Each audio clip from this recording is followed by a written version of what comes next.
A still more subtle form is where we use our own property or property under our own control among yourselves. قرآن میں جو بات آئی ہے وہ یہ ہے, آپس میں مت کھا جاؤ.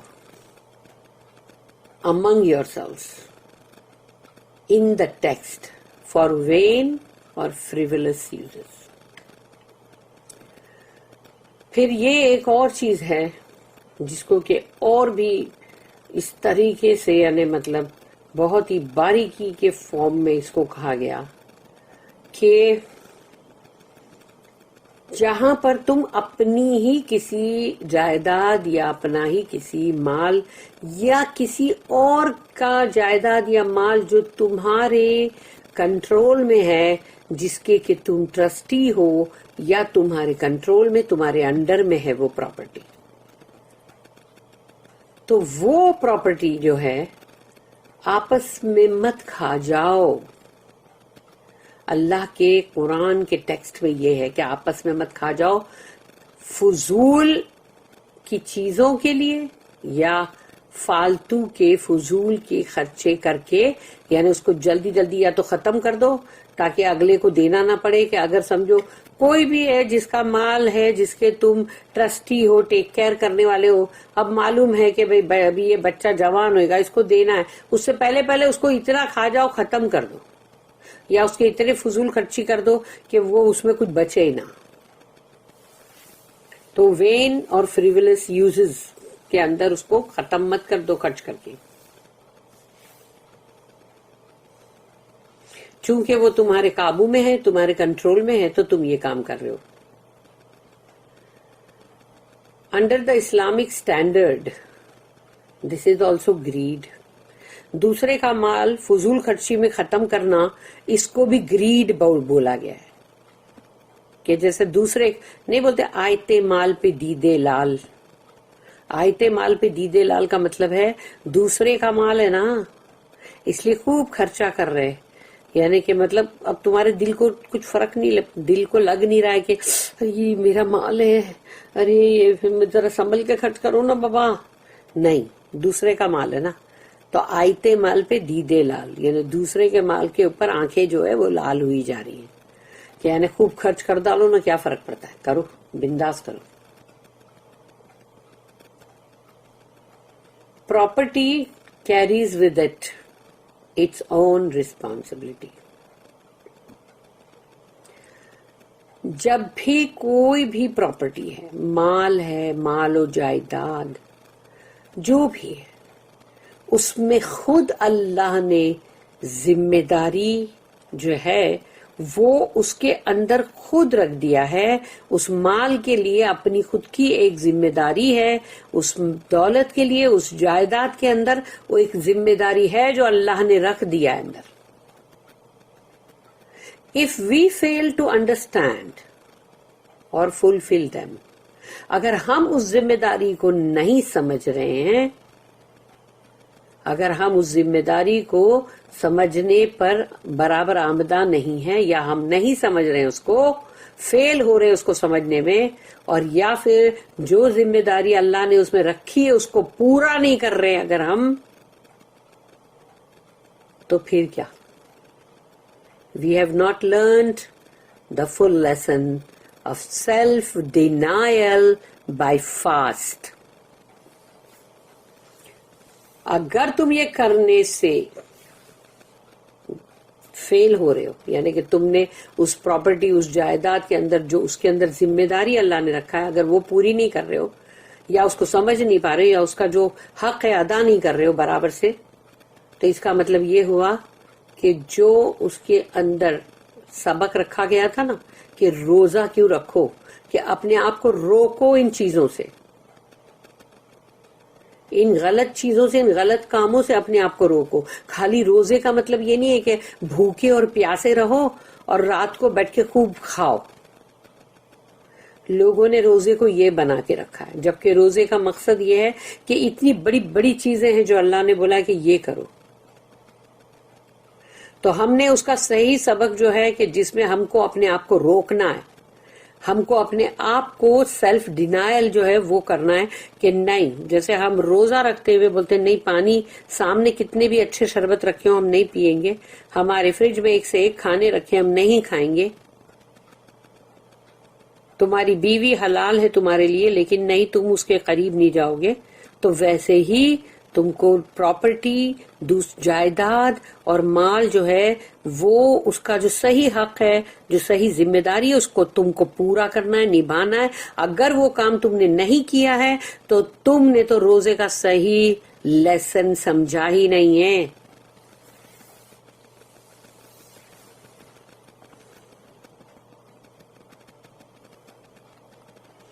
صحیح سبق کو سیکھا ہی نہیں. زندگی بتا کے جب پہنچیں گے اللہ کے پاس تب معلوم پڑے گا کہ کیسی ماریں پڑ رہی ہے, پھر کیسی ماریں کھا رہے ہیں. اور وہ مار کھا کے بندہ جب چیخے گا چلائے گا, فرشتے کی مار ہے, کوئی معمولی مذاق نہیں ہے. اگر ایک فرشتے کی چیخ جو ہے اس سے پوری دنیا میں زلزلہ آ سکتا ہے تو وہ زلزلہ سوچ لو کہ ایک چیخی ایک چنگاڑی تو ہے, تو وہ فرشتے کی مار کھانا ایسے مذاق نہیں ہے. لیکن بندے دنیا میں کیا کرتے ہیں, سوچتے ہیں کون پوچھے گا, کون ہے جو آ کے ہم سے حساب لے گا, اور ہم نے ساری لکھت پڑھت کروا کے کام کیا ہے اس لیے ہم پہ کوئی الزام نہیں. ہم نے تو قانون کے دائرے میں رہ کے چیٹنگ اور بے ایمانی کا کام کیا ہے. تو قانون کے دائرے میں رہ کے چیٹنگ اور بے ایمانی کا کام کیا ہے تو کون پکڑ سکتا ہے ہم کو. لیکن بھول گئے کہ آخرت میں اللہ پکڑ سکتا ہے.